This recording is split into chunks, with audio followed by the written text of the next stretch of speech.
the Supreme Court just walked away from a case that could have changed how courts decide whether someone with an intellectual disability can be executed.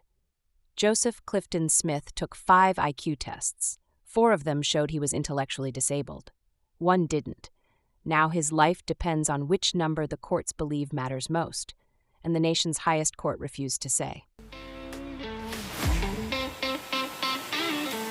9 Robes uses non-partisan, everyday language to focus on the facts of what the Supreme Court is saying. Here, you'll find clear, concise summaries of every Supreme Court opinion, stripped of legalese and clickbait headlines. Each post breaks down the facts, explains the court's reasoning, and highlights the crucial details that often go unnoticed.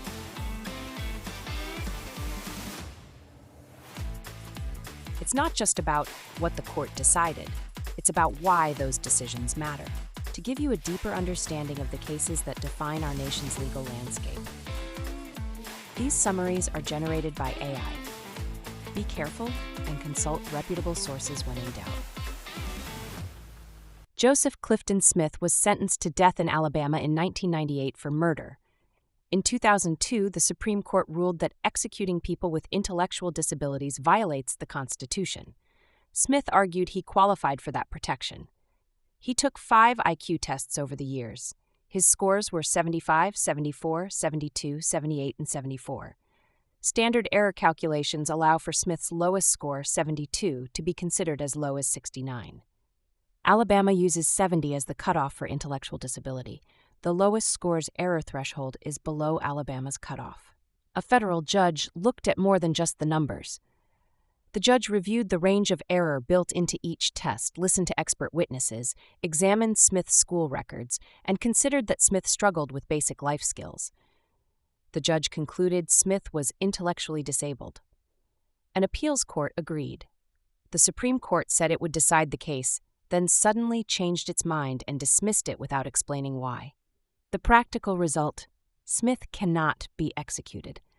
But the legal question remains completely unanswered, and that silence is creating chaos in courtrooms across the country. Alabama wanted courts to treat IQ scores like a math problem. Add them up, average them, find the middle number, the state argued. Use any standard statistical method, and Smith's scores land above 70. The state also said IQ tests are the most reliable evidence and should carry the most weight. Smith's lawyers countered that Alabama's own law requires looking at the whole picture. They pointed out that every Alabama court since 2014 had done exactly that. They emphasized the overwhelming evidence. Smith was classified as intellectually disabled in 7th grade, tested 2 to 4 years behind his peers, and multiple experts agreed his intellectual functioning fell within the disability range. The federal government sided with Alabama, arguing the lower courts had used the wrong legal standard and failed to weigh all the IQ evidence together properly. The court issued a 1-sentence opinion. The case was dismissed. No reasoning, no guidance, nothing. Justice Sotomayor explained her vote to dismiss.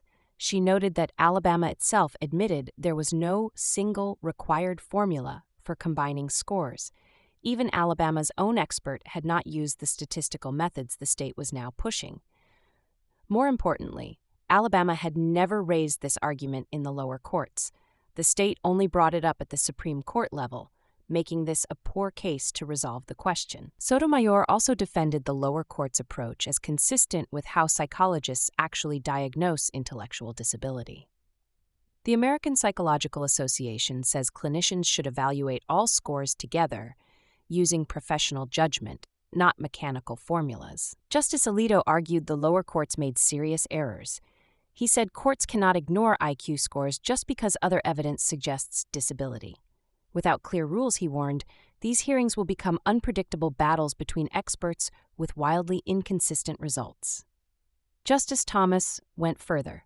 He argued the entire 2002 decision protecting intellectually disabled people from execution was wrong and should be overturned. Chief Justice Roberts and Justice Gorsuch joined Alito's call for clearer rules, but notably refused to join his conclusion that the lower courts got this specific case wrong. That distinction matters.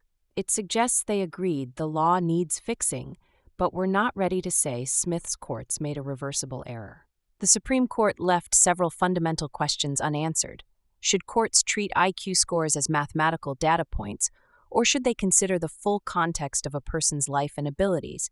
Should federal constitutional law simply adopt whatever definition a state uses, or does the Constitution set its own independent standard? And when scientists disagree about how IQ tests work, who decides? For now, Smith cannot be executed, but the legal pressure is building. 4 justices want to provide guidance, Thomas wants to overturn the entire protection, the federal government wants to scale it back.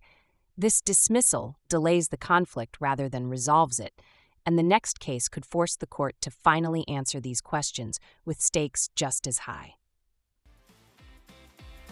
Find us online at 9robes.ai. That's the number, 9robes.ai.